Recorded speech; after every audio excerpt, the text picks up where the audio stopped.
Hello, everybody near and far. Welcome to the first episode of the Today New Brunswick, Tomorrow the World podcast for the year 2025. Not the most wretched year yet, I'm going to say, but gosh, we still got 50 weeks of it left to go, don't we? I'm Matt Stranik here with you, and as ever, we got Mr. Dan Hayward backing us up. Yeah. Backing us up. It's a mutual endeavor. I mean, on the other side of this thing. Anyway. Yeah. Anyway, how are things, Dan? How's 2025 treating you and yours generally, bro? It's been. I mean, like, the world is still, things just keep happening, but all in all, I've been hanging in there. I mean, it's only been a couple of weeks. Things can go a lot of places, I guess. But yeah. Anyways, it's been interesting. How about you? All in all, and all in all, and all in all forever. You remember that? Yes, indeed. Yes. That's what I was literally going through my mind as you were thinking that. Like, all in all, and all in all, this song goes forever.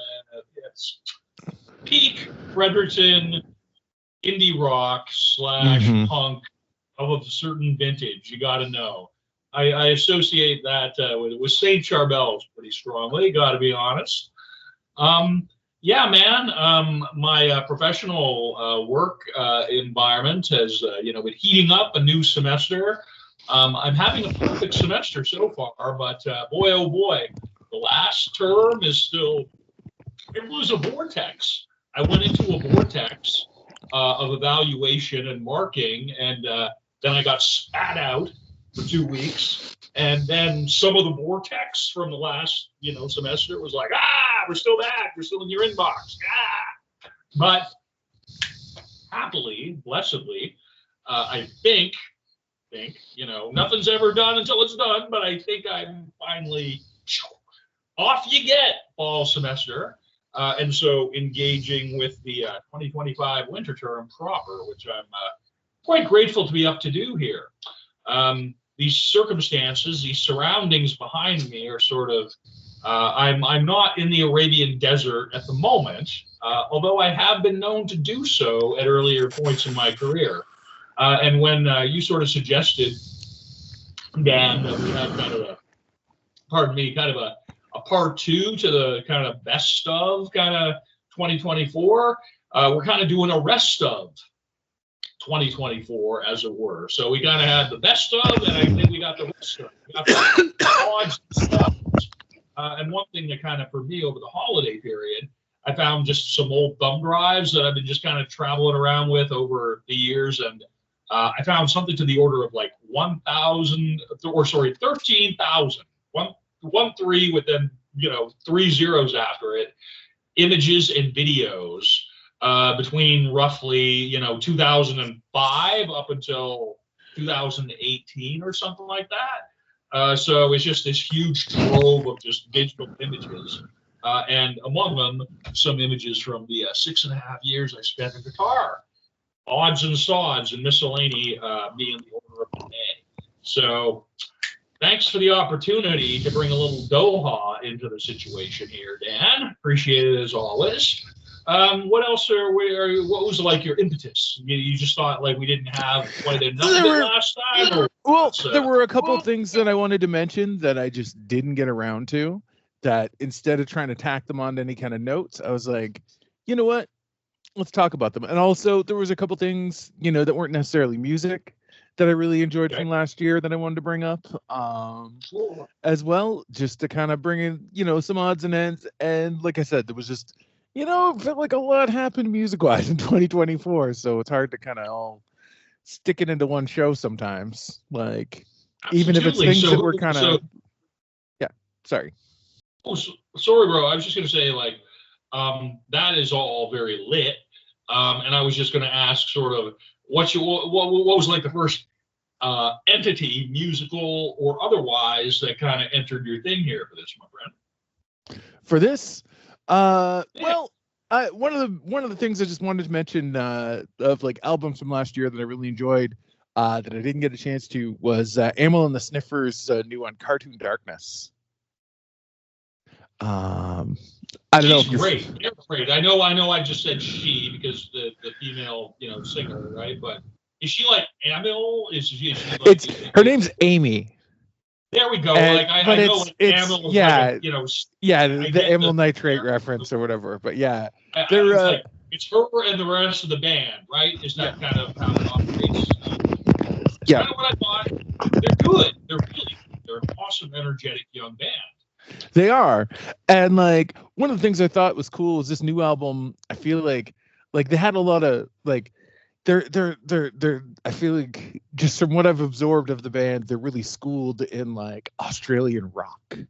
Like not just like, rock and roll on the whole. And they definitely do rock. But like, they were I just watched their Nardwuar interview that they did a couple years ago, and they were talking about like the bands that like inspired AC/DC back in the day and that kind of thing. Yeah, I like the fact that this new album almost seems to have like a little more like almost like mid-tempo, like proto-punk kind of like almost like MC5 kind of sound on top of like the usual like kind of driving like driving thing that they had been doing for their first few records. Homage to their roots, as it were, or something. Exactly, but still like rocking, and like in a way that like I feel like it's easy to try and just like ape the riffs of rock and roll and say you're a rock and roll band, but to actually like it sounds cliche, but to actually rock while doing it is not an easy task all the time. And for people to do that, say in 2024, 2025, it's pretty impressive. And yeah, they're a pretty great.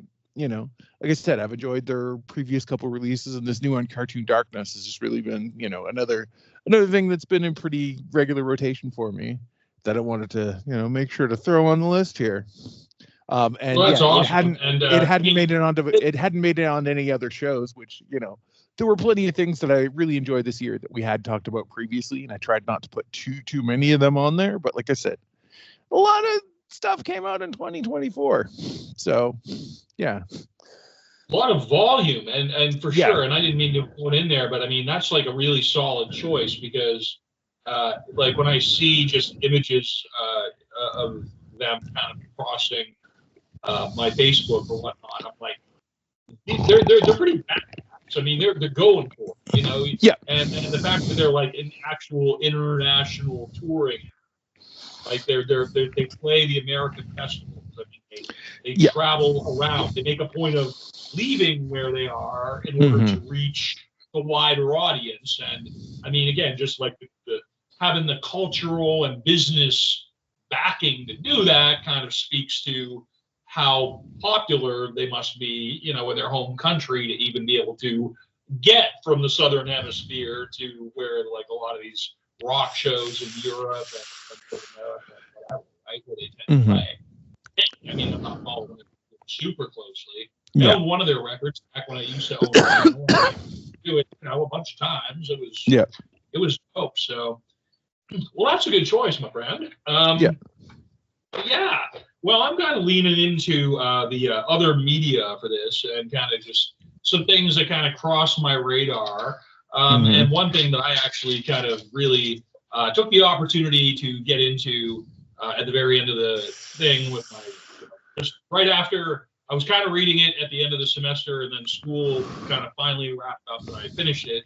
The Billionaire Murders, which is a book by Toronto Star reporter, basically their head investigative reporter, huge, major Canadian paper, Kevin Donovan. And it's based on the pretty gruesome, pretty strange killings of Barry and Honey Sherman, who were this entrepreneurs, right, of the Toronto Jewish community predominantly. They really were pretty prominent and culturally active. And they came, both of them, from very humble beginnings. And then through sort of really strong business choices combined with a brilliant mind for science, Barry just basically developed one of the world's leading generic drug manufacturers. But it's a litigious business, and they didn't necessarily kind of have precautions in place around. They didn't necessarily have the security on their home. They didn't, because again, they really saw what they were doing. They were huge philanthropists, right? These people like made in the tens of billions of dollars. I mean, we're talking among the richest people like on the planet Earth at the time, and they were killed in a really gruesome kind of, not gruesome as in gory, but just in this really bizarre staged kind of manner. And they were posed, and the Toronto Police Department, basically, from all accounts, misjudged some pretty key aspects of the case within the first, period, first couple of days that supposedly are so important. The Sherman family retained and developed a kind of parallel investigation. And so there's just all this conjecture, all this stuff in the air that just nobody knows, somebody, that's the point. It happened in 2015, December, right? So about 9 years from when I'm reading that book. And it's just like, I followed the news story, I followed the podcast. They turned it into a 4-part docuseries or something on Crave, which I haven't watched. But I mean, it's so bizarre and so strange that it happened. And, it's true crime, sure, but then I just couldn't help from reading the book, which is kind of a different take on news items, is that these people nobody deserves to be murdered, but these people were just so giving. They were just so much sharing themselves to other people in so many different ways. It just seems really strange and bizarre what happened to them. And I find it fascinating. And quite that's what I gravitated to coming out of the semester. So that's I don't know, the top of my list of media and or other entities that I'm sort of shoehorning into the odds and sods bit of the show, my friend. All right. So what do you got for your next one, man? Well, next I'll go with another thing that I really meant to mention last week, but just in terms of like a more like local level release on like a local level that I was really impressed with this past year. Okay. And this is the Catholic Guilt EP by Charlottetown PEI's Cell Death, who they've been around for, I think they've been going for maybe a couple of years now, but like they're people. They spell death DETH, like Megadeth. Yes, don't they? Exactly. I saw a show poster on a street pole in St. John when I lived there for a year, not that long ago. Yeah. Okay. But they're I'm putting down, my friend. Yeah.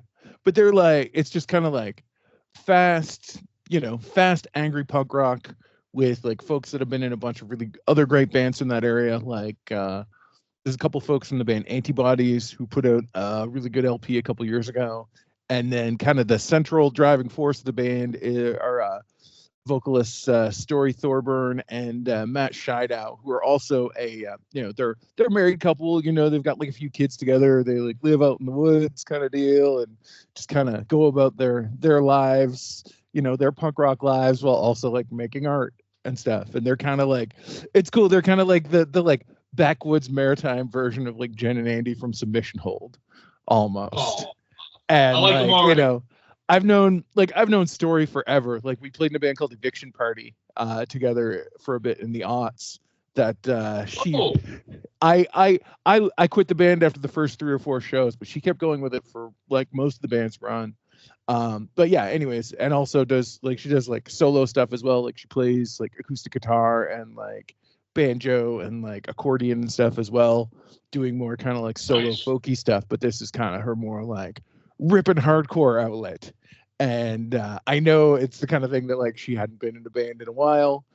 And like her and Matt used to have a band called Uncle that have also gotten back to, they were just like a 2-piece with like, I think it was like her on guitar and vocals and him on drums. And then, or something like that. It was just like, yeah, like just like a 2-piece like that for the longest time. And like, they're also playing shows as Uncle together again. But yeah, Cell Death have kind of been going for a little while now. they've made it over to Halifax a few times recently too, which is cool. And like I've gotten to like catch up with those folks in person for the first time, and Awesome. years since all of the things. And That's awesome, man. yeah, and Sewerside Records put out the 7-inch, and yeah, like Davis that runs that label is another really good guy out here locally in Nova Scotia. So it's just like, gotta shout out those folks, like great release by some great people on like a great label. And yeah, it was something that I definitely want to throw in my like favorites from the past year for sure. Yeah, like Awesome. Catholic Guilt by Cell Death. It's definitely worth checking out. I have such a clear, vivid memory of seeing that on St. John when I was living there. And even taking a picture of it when I was going on my sort of documenting St. John kind of walks. Yeah. That's the kind of thing where I'm just like, sheesh, I wish I coulda, shoulda, woulda made it to at least one punk show while I was there. Wish it would have been that one. Dang, bro. Well, that's good. I like to hear I like it when we get the local angle on this one. Yeah. I'm for my next kind of entity, I suppose. The next entry that I would throw on here is I'm really convinced that Google Music is a much better platform for me than Apple, and I'm kind of convinced of that because there's very few technology products where I can say, wow, like the interface is actually worth $25 a month to pay for it. Like with Apple Music, I was only paying $11 or $12 per month, and I was just sort of taking it for granted. And I'm like, well, I mean, because it all goes back to when I got this Nano iPod back in like 2007 or something, and I would like go running. I was like, this is great. It's a 1 gig. I can clip my thing. I can go out and kind of hit the street, and that's really when I got into running. And so back when you had like pre-streaming, right? If you can imagine, it's just you had those proprietary files. And I remember I bought a shitload of music, downloaded it onto the thing, this little 2 gig player, and it was just perfect. I could clip it to my collar, I could do whatever. From a user interface standpoint, it was awesome. But then they got to the point when they didn't make them anymore. And I would like scuttle around the technology shops. Like when I lost one, I'm like, have you got one? And like, no, it's just, so whatever. But then I subscribed to Apple Music. And then I found, I don't know if you had this experience, where like all of my downloaded files were gone when they made that switch to the streaming service. I'm like, I pay shitloads of money for those freaking downloads. And finally, I recovered them and stuff. But I mean, I just kind of defaulted to using that platform for all my music shit for like, 15 years or something anyway. And I'm just like, okay, well, I'm going to and it turns out, because I've had a Gmail account forever, that Google algorithm has just been following me around. It's just, here's the suggestions that we know about all the 16 hours a day you're online in some bizarre fashion, and using our browser, using our product, and we're just going to pipe it into something that we know you're going to like. And again, I got a doctorate with the word technology in the title. I mean, I'm the least technically minded or capable person in the world, which some people just really, they can't get their head around that. But it's just, they've turned it into just on the course of your phone, something that's just completely associated with your past movements, your history, and the way they present it. It's just like, okay, it's a minimal amount of effort to get a maximal sort of search out of it, and it sort of positions it on a home thing where the last 15 or 16 things you listen to, playlists and everything else, you can just kind of hit it on a sort of main landing tab, which again is pretty straightforward to use. So I'm not really normally somebody to go, oh wow, hooray for these friggin' tech companies and shit.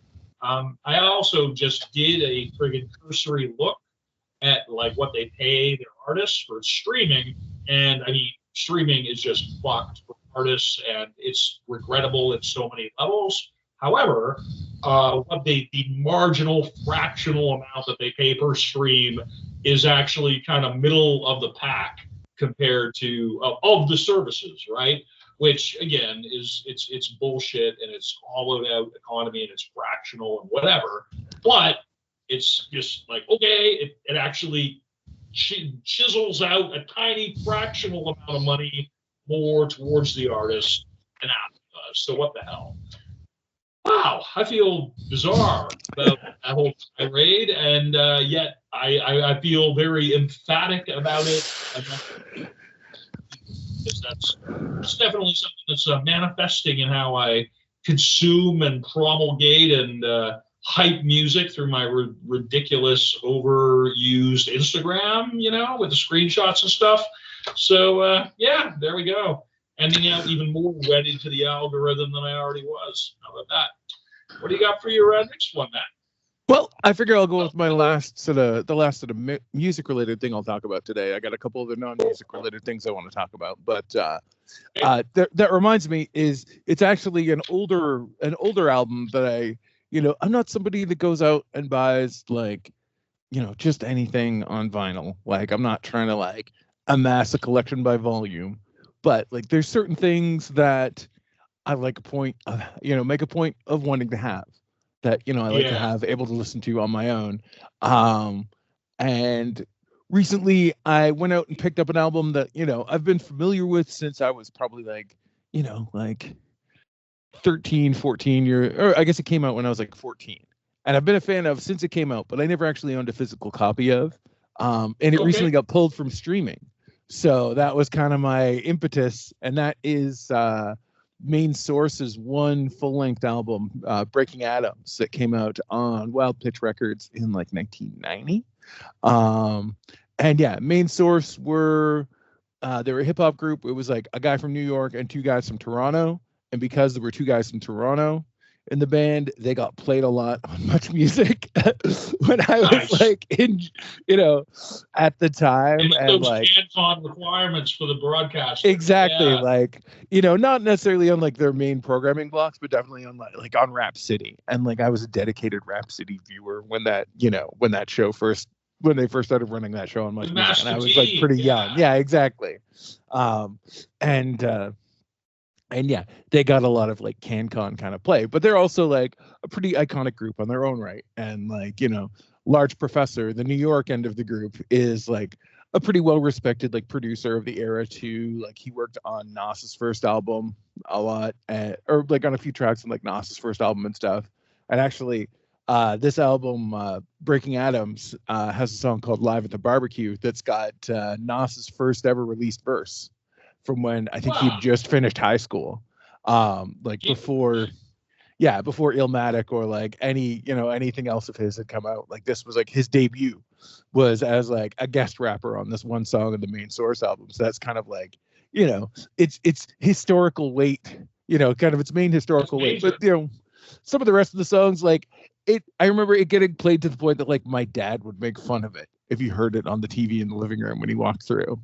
Because there was a song called Just Hanging Out that he would make fun of the chorus of constantly. And yeah, it was because of a social media post by the hip hop producer and legendary A&R guy Dante Ross. Who, he was the guy who was responsible for De La Soul getting a record deal and Queen Latifah getting a record deal, and he was part of the Beastie Boys punk rock crew, and then just kind of got into the music industry from there, and was a huge, kind of he was a huge A&R guy in the hip hop scene of the late 80s and 90s and stuff. And he's got a really good memoir called Son of the City that's worth checking out. But anyways, I saw him complaining on social media that he wanted to go listen to his Main Source album and he couldn't find it, and it got pulled from streaming. And so I kind of panicked and checked, and they had a copy of it at the local record store, and during their various post-holiday sales, I was like, damn it, nice. I should have a copy of that, just so I'm not just watching YouTube rips, because yeah, it's streaming things are there, No, but then they can also disappear. I And you. yeah, and so it's a beautiful format. It really is. yeah, exactly. So yeah, that was something that I made a point of like going out and getting that actual hard copy of, just because for the historical value and the fact that it was something that I listened to a bunch when I was quite younger, because good old CanCon regulations. And it's a good record too. It's very much like, I feel like it's something that came out very much like at a transitional point, and in hip hop, like when it was kind of like the sound of the genre was starting to shift a bit, and also it was right around the tail end of the era when like sample clearance was less of a thing. And I know that's why like De La Soul's whole catalog wasn't on streaming for the longest time. So it wouldn't surprise me if like some licensing agreement for some sample somewhere didn't, like, somebody from like kind of held it up. Yeah, exactly. Like whoever has like the Partridge Family's publishing complained or something like that, Yeah. Like, so but only like that one little part of their that's catalog. that's my speculation anyway. So I made a point of going out and grabbing somebody this. with a trust fund that has like something with the hedge fund connected to that's like the happy birthday situation. Where they couldn't sing happy birthday, or they'd never sing happy birthday on TV because for the longest time, because the rights to the lyrics were exactly. Anyways, so that was the last of my kind of music picks, but so I'll just well, that's legit. That's a good one to go out on. I'm just kind of questioning sort of, I guess I'll go, I had a couple of more abstract kind of ones, and I'll just kind of go over them for now. To a music one, again, I'd say, to speak to thanks algorithm, I suppose, is that just going really out the last week even of the year, I got prompted to check out. I just started throwing on some Social Distortion onto them, and nice. I'm like, oh fuck, this is really, and it's like, okay, I guess I've known who Social D are. I've known who Mike Ness is, but I've never been like, it's not like anybody in high school I hung out with. It's not like I knew anybody whose favorite band was Social Distortion. It was like a lot of NoFX, Nirvana, Fugazi. For me, it was the Replacements. I mean, people really became passionate about various artists. And I mean, we were talking, like, you think about, I don't know, like we were just like so into like, the Misfits or friggin', people latched on stuff when we were growing up. And Social D has been around, and Mike Ness has been doing stuff since like the 80s. And it was just like, I don't know. I mean, I knew more people who like were into the Exploited in Fredericton, right? Than were like people who are into Crass and shit like that. I mean, it's just like, okay, what the fuck? Like New York hardcore, that, hard rock, kind of straightforward, but again, with really smart lyrics and fucking really convincing delivery, and not trying too hard to go outside the lines in terms of musicianship.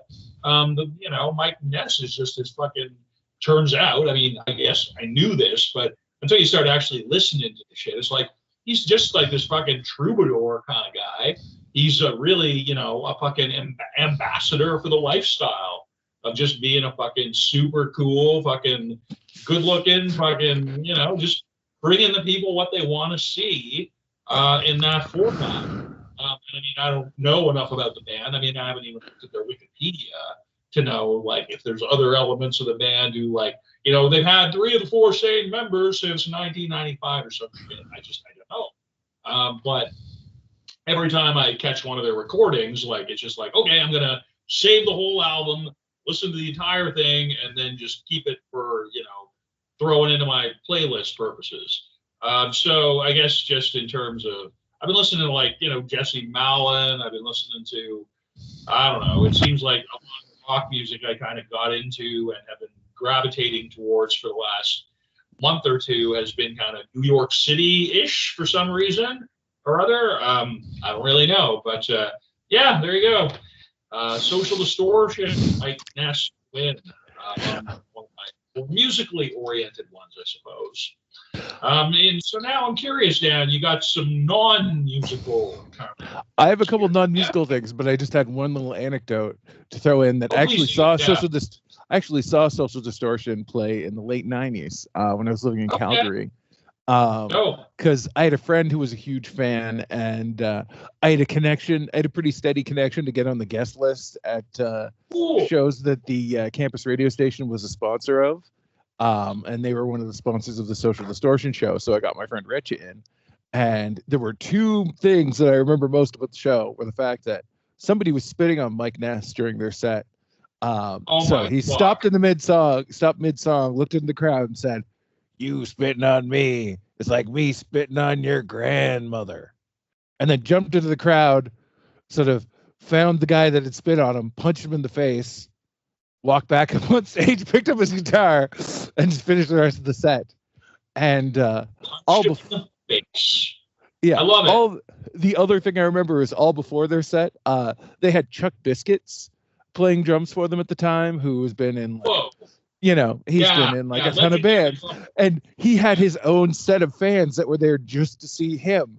That were basically all these it was like a bunch of just I was like, oops, all Garth Algars.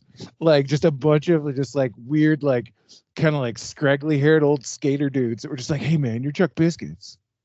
And then it was like an SNL sketch because they just stand "Hey, you're Chuck Biscuits," that you were in, and then just name a band he was in. And he's like, Yep, I was. And he was in DOA among. Yeah, DOA. He was in DOA. He played in Danzig. He played, he was in kind of a dirt rock band called the Four Horsemen for a while, and just a ton.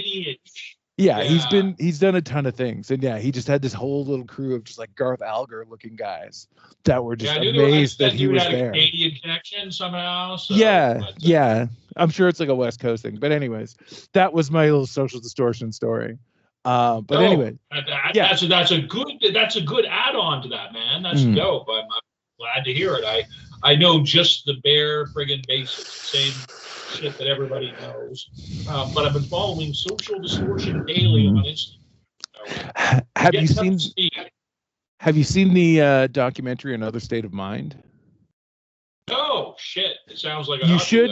I'm pretty sure it's on Tubi. That wonderful with ads source of so many. Actually, there's a ton of great. That's something to just throw on as just as an aside. All of the punk rock documentaries that are on Tubi. It's there's Tubi. Yeah. I see ads for that on my Facebook. I'm always just whatever. Yeah, but it's free with ads. I think it's somehow connected to Disney or something. But they've got a lot of pretty cool obscure stuff on there. But anyway, at times. But anyway, Another State of Mind. It's the tour documentary of the California Youth Brigade, because there's the California Youth Brigade and the DC Youth Brigade, but the California one, the one that eventually turned into the swing band from the movie The Mask. That one. Trivia there for you folks. And very young Social Distortion doing their North American tour. And there's a whole section of it where they're just hanging out in Calgary skateboarding. And there's a Minor Threat, they do a show with Minor Threat, and the PA is broken, so the entire audience just sings Minor Threat songs for them, while Ian MacKaye just kind of does somersaults on stage and cheerleads. But yeah, that's worth checking out if you get a chance. And it's Social Distortion when they were all very young, on tour in a school bus with these other bands. But anyways, speaking of movies, I've kind of been I've had an on again, off again relationship with horror movies over the years, and I'm kind of particular about what ones I like. I like a lot of I really got into David Cronenberg at one point, and then I just it was just that I wasn't really absorbing that kind of cinematic energy, if you know what I mean, for a bit. But I'm trying to get back into it more in the past year, and there's two movies that really kind of, really impressed me. I'm curious, especially, and that's Long Legs, directed by Osgood Perkins. I saw that in the theater. Yeah, that's bizarre. That movie. Yeah. I really enjoyed that, and also The Substance, directed by I Catherine would want Breillat. to see that deeply. Oh, it's so Especially after that all was Golden just Globes, right? yeah, Demi got a Golden Globe, the first in her Yeah. career.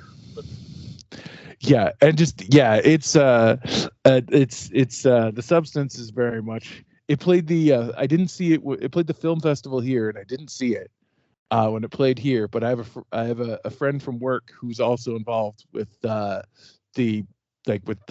organizing volunteers, like that end of the film festival. And apparently the night they screened The Substance, it was right after a lot of like the younger folks that have been helping out with this year had all gone out and had like quite a few drinks. And then they sat down and watched this like pretty. I mean, it's not like. I mean, it's over the top. Pretty, like intense for the intense. For like a non-horror aficionado. It's yeah, exactly. It's pretty. It's pretty gooey at times, and like pretty ridiculous. It's like I don't know, but it's not like mean. It's like there's a certain kind of like gore in movies where it's just like okay, sure. One movie I'm curious about is like Terrifier. That Yeah, Terrifier series. I've never quite gotten into those.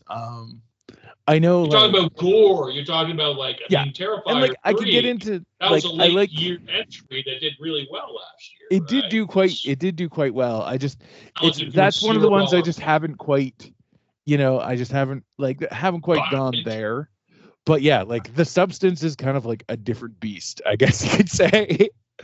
And yeah, it's very at the same time. There's a character that is credited as the Golem, and like there's definitely like it goes places body horror wise, like, and all while telling like it's a story that like I've seen some people complain that it's not as smart as the movie. The movie's not as smart as it thinks it is, but I don't think it thinks as smart as it thinks it is. I think it's trying to tell like, it's got a point. But it's having fun making that point, and not everything it's got campiness to it. Is that what you're there's definitely some campiness to it, and some shock, and just like Demi Moore puts on like a hell of a performance. They're leaning into the tropes. It sounds like it kind of and it's Dennis Quaid. Does really well as like the sleazy like TV executive. I like him, and he doesn't seem like he's in that many films compared to like he doesn't have a huge part. He was everywhere, and then he had his brother who went crazy. But like he's really great as like a super sleazy like TV executive.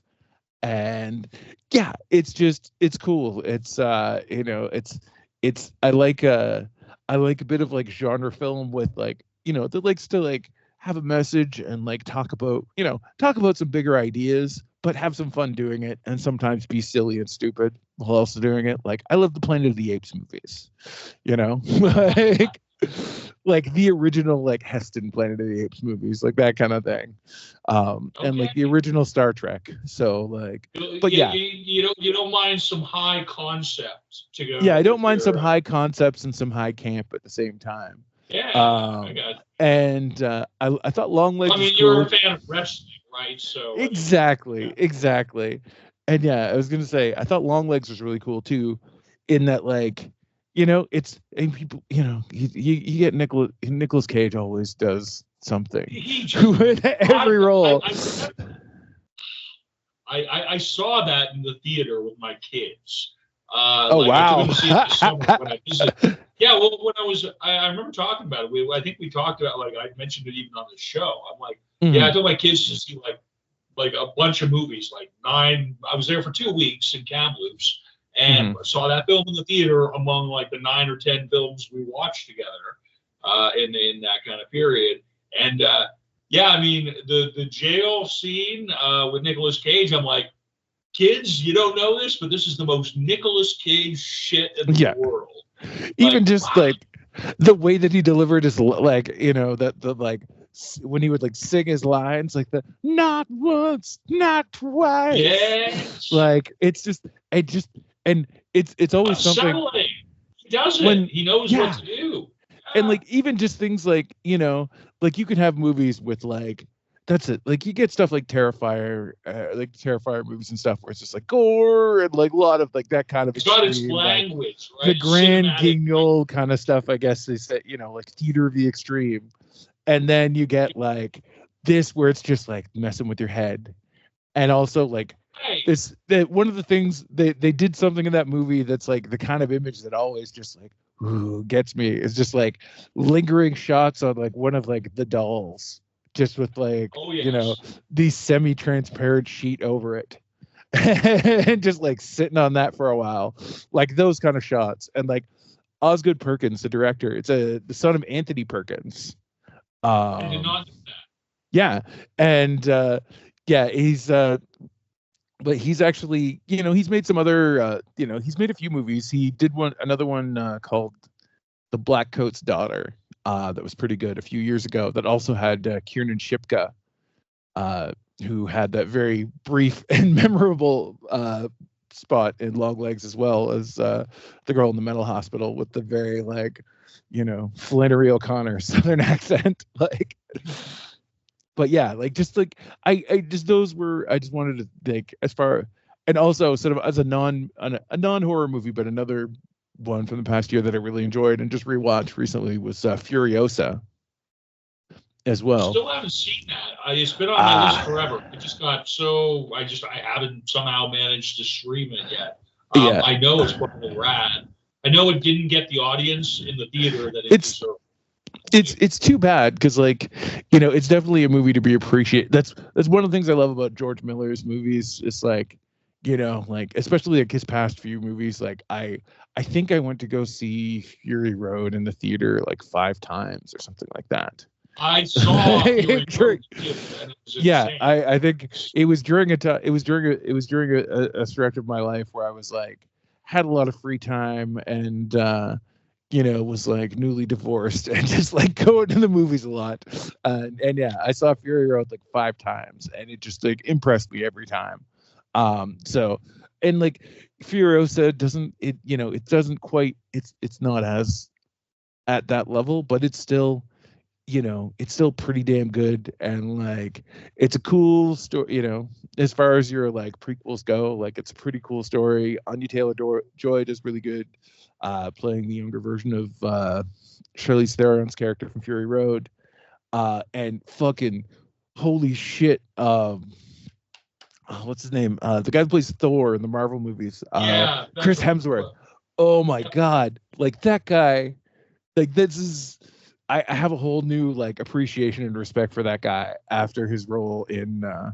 He went full. You know how Tom Hardy isn't afraid to like put on a weird like nose or like a fucking weird mustache and have like a wacky accent for some reason, like and like and just make those choices.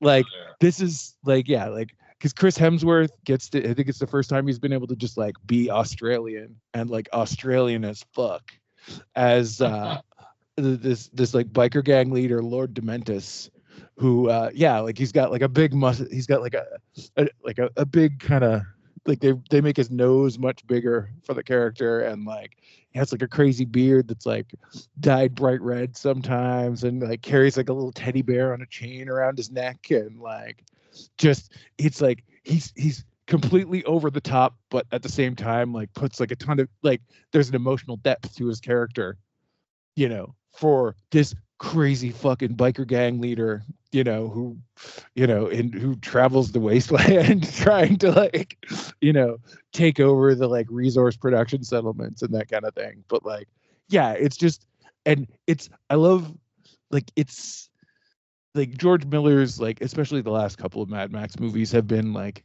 that's if there's anything you could call like heavy metal cinema, just like it's like visceral and loud, and like so much of like the action is things that exist in the real world. Like it's not all like Furiosa, there's not as much like Fury Road. Like I think they did it, I'm pretty sure I'd heard they did like as much practical effect stuff as possible, like for the action scenes. And there's still a lot of practical effects, and even the CGI they try to like match that look, but like it's just everything's loud and like on fire, and sometimes has someone like hanging off of it while playing an electric guitar and that kind of Right. thing. And like, yeah, it's just I quite enjoyed them. But yeah, anyway, those are some. No, there's some really iconic visuals. And, Yes, I mean, exactly. every one of those shots, I mean, even just when I see like GIFs or like little flashes of it on the internet, I mean, if you just look at what went into composing those images, if you just look at being on location and every element that had to be in place for that to look with intention, George Miller certainly fits anybody's concept of like an auteur, a visionary director. It's kind of something that you kind of it's kind of a cliche. It's kind of a overused phrase, but when you look at somebody across their body of work, again, it's like with somebody like John Carpenter, right? I'm like, you can say this guy is an auteur. He's got his own area, or like Cronenberg, right? People who just kind of, there's not quite anything like a George Miller. So there you go. Yeah, man. Well, that's sick. I'm just trying to think. I mean, I got some things kind of listed here. Yeah, I've got. If you've got, I've got maybe one other thing I wanted to talk about. So you know, you can go. Well, I'm having a look-see here. Some things that have kind of crossed my radar that I'll just maybe kind of throw in together, just sort of as a closing gambit here, is that I've really, just because of, things that kind of crop up on Instagram, boy, oh boy, man, those little clips of Norm Macdonald that I forward you and 12 or 13 other people every so often, I'm just like, I realized part of the reason, it's not just because Norm is a fucking icon of comedy for the 80s and 90s and aughts, essentially, right? Just legendary career, start to finish. So I see these little, like I started following just this thing, Saturday Night Live Reels or whatnot, and it'll just give you like, here's 3 minutes of a monologue, or just one really good sequence. And I'm like, fucking A, and I'll forward that to people. But part of me is like, I don't know, Dan, you probably experienced this. Like for some weird reason, you can't watch Saturday Night Live shit on YouTube in Canada. Like, the rights are prohibitive. Like you can't, like, if you want to just see like, I tried. I was like, like intro, whatever, and it's just NBC has the shit locked down. And so I'm just like, man. But at the same time, it's like, so I'm in almost daily contact with whoever wants to go on tomorrow. And I wanted to explain it. I sent them the thing, and they were just like, Norm or whatever. And I'm like, yeah, we got it. And so I didn't know. I knew Norm's Canadian. I'm like, what the fuck? I thought maybe he was from Toronto. I went to the Wikipedia page, right? English. And I'm like, no, it turns out Norm was like born in Quebec City, and his parents were both Anglo school teachers. And I'm like, holy fuck, that explains so much. Quebec City, Quebec, the province of Quebec, and his parents are both English school teachers in the province of Quebec, 60s and 70s, right? Would have been very parochial, would have been very just like during the October crisis, FLQ, all that shit. I was like, Dear Lord's Arms, in Canada, we have a thing called the two solitudes. Like, where the French people and the English people are like mutually not understanding or getting each other. And I'm like, this explains Norm Macdonald, his whole fucking like viewpoint on the world. He's the most awesome outsider, and he's always the fucking outsider. I've seen this little glimpse of him that's been kind of glowed at me through social media, and I'm like, I am making a point of following up on this fucking, rabbit hole, I suppose is what it is. Apart from mad respect to a fine Canadian, upstanding, lost regrettably early. He didn't even really let people know about that. Until the very end, although people around him knew. He kind of ran his own fucking YouTube show for a while too, which was pretty low budget actually. But then you realize, he's dying. He knows he's dying, and like as a professional, as somebody who's like been doing the shit, revered for the shit, elevated for the shit, but like never kind of making, a commercial impact. Like, he's not the star of films, particularly. I mean, dirty work accepted, that one film he made about being a garbage man or some shit. It's like, fuck. And so, but you realize, like, that last effort, it was like, he's going to have fun running his own goddamn show. And he did, until he passed away. So, I don't know. I feel like I'm open to narratives that make me sympathetic to the main character. And every time that guy is in front of a camera, he just seems so fucking natural and just completely at ease with being this outsider kind of oddball dude. It's really quite the trick. So, yeah, I think I had some other things I could sort of shoehorn onto that, but gosh dang it, man. I just got positive, vibrations in my brain, I suppose, about some of what the algorithm's been piping me, including a fairly docket of Norm. So there, I'm going to put a tack in that. The rest, I can see the notes for the rest. That will be, that's how I'm going out, man. Okay. You got one more you want to mention? I got one last thing I'll mention. I think I wanted to take a couple of minutes to talk about, just in terms of like other media. Talk about a video game I've been enjoying recently that came out in 2024. Okay. And as far as the past, like, video gaming has been a hobby of mine for like a few years now. And though it's something I didn't really get into until probably like my mid 40s, once the pandemic happened and I was home a bunch, and I feel like the earlier part of the 2020s, like there were a lot of really interesting games coming out, and then 2024 there wasn't as much, other than like an expansion for Elden Ring, which is probably one of my favorite games. There wasn't really a whole lot until later on in the year. A game called Metaphor ReFantazio came out, which is kind of an awkward name. It is, and it's a hell of a game. It's sort of a fantasy role-playing game from a company called Atlas Studios that's mostly known for a series of games called Persona, that's like sort of like set in modern day Japan. That's kind of like teenage superhero kind of thing. But Metaphor ReFantazio, sort of to give it the broad description, it's about art and its ability to inspire social change. But it's sort of to put a little more detail, is it's set in sort of a fantasy world where there's sort of 8 different fantasy ethnicities between folks with wings, folks with horns, folks with that are basically like 4 foot tall anthropomorphic bats walking around, and full of lots of fantasy racism. Like there's a lynching in the first half hour of the game that you just kind of walk into when you get to the first main town.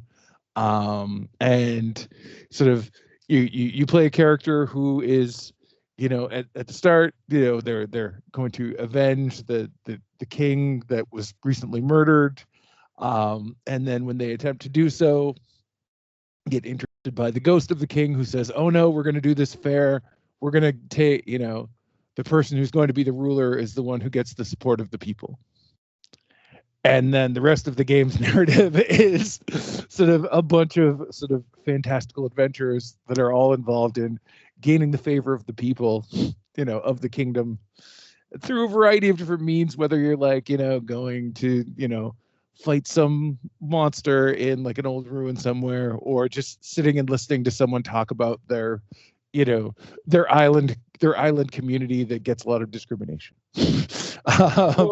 And it sounds kind of corny, but it's just a really well done like really well done story with like a lot of really interesting art style. It's a very anime heavy aesthetic, that's for sure.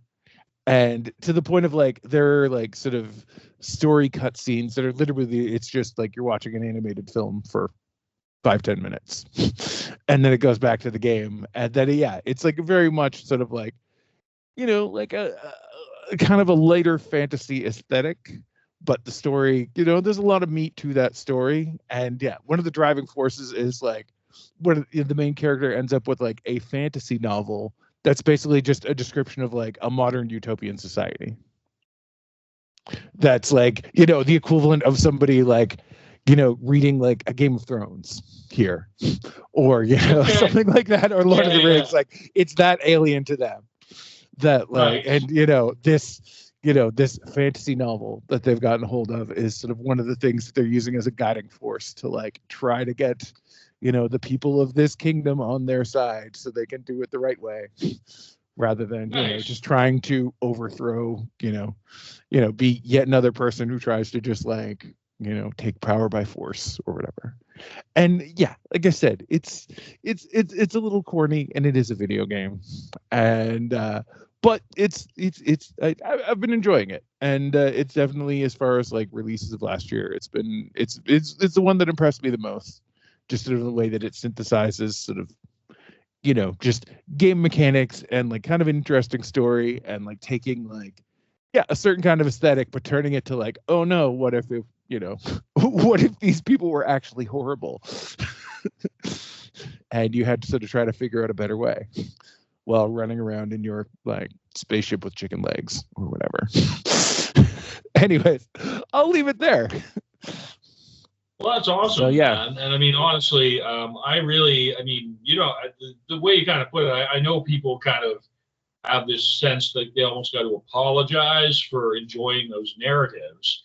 I'm an English teacher. In this iteration of my career, I get to be an English professor for at least another year and a half. I mean, fingers crossed, but really though, it's I think that it's another form of story. It's something where people are engaging with narrative elements, and I think it's as legit as any other way that we encounter narrative or encounter story. And in fact, there are some aspects of the format, again, speaking with the technology education background or whatnot, that are legit in terms of cognitive and imaginative development. Quite frankly, there's a whole raft of development that goes into those games and stories, and the benefits are there to be had. I mean, exactly. Sounds a lot of cool commentary on social settings and situations and the like as well, right? Yeah. So, an older game that I played this year that I'd also recommend, just for folks that maybe don't, if they're interested in video games but not necessarily into playing like a video game, is Disco Elysium. It's a game that came out a few years ago. Unfortunately the studio that made it, they kind of got cannibalized afterwards. But it's basically like a Thomas Pynchon. It's like it's like a noir narrative written by Thomas Pynchon, like by way of like sort of like Eastern European like grad students who were really into like dry humor and communism. It's the best way I can describe it. There you go. That it's like it's kind of a murder mystery. It's kind of a murder mystery. All the art is done in this kind of like hand painted style. There's a whole system of like sort of connecting ideas to unlock different unlock different thoughts based on different conversations that you have with people throughout the game. And while you're playing an amnesiac cop named Harry Dubois, trying to solve a murder mystery. So your character has a cognitive deficiency. That's yes. It's decent. I like that. Yeah, it's a pretty interesting. It's not like super, like I think you could probably finish the game in like 15 hours. and get like a very rewarding narrative experience without having to like worry about having like the hand-eye coordination to like, you know, do like shooting and stuff like that. It's definitely, yeah, Disco Elysium is an older game I would also recommend, but I'll leave that there then. Well, that sounds all very compelling, and I would encourage any and everybody checking out this episode on what has been our best of the rest of for the 2024. So appreciate you checking out the show as ever. Matt Stranik saying off you get for now. I don't suppose I have anything else. How about you, Dan? I think that's about it for me. Well, take care, everybody, and enjoy the rest of the time until next time. To be sure, it'll be further on down the stretch, but not too far in this year 2025. Later, everybody. Bye for now. See you around.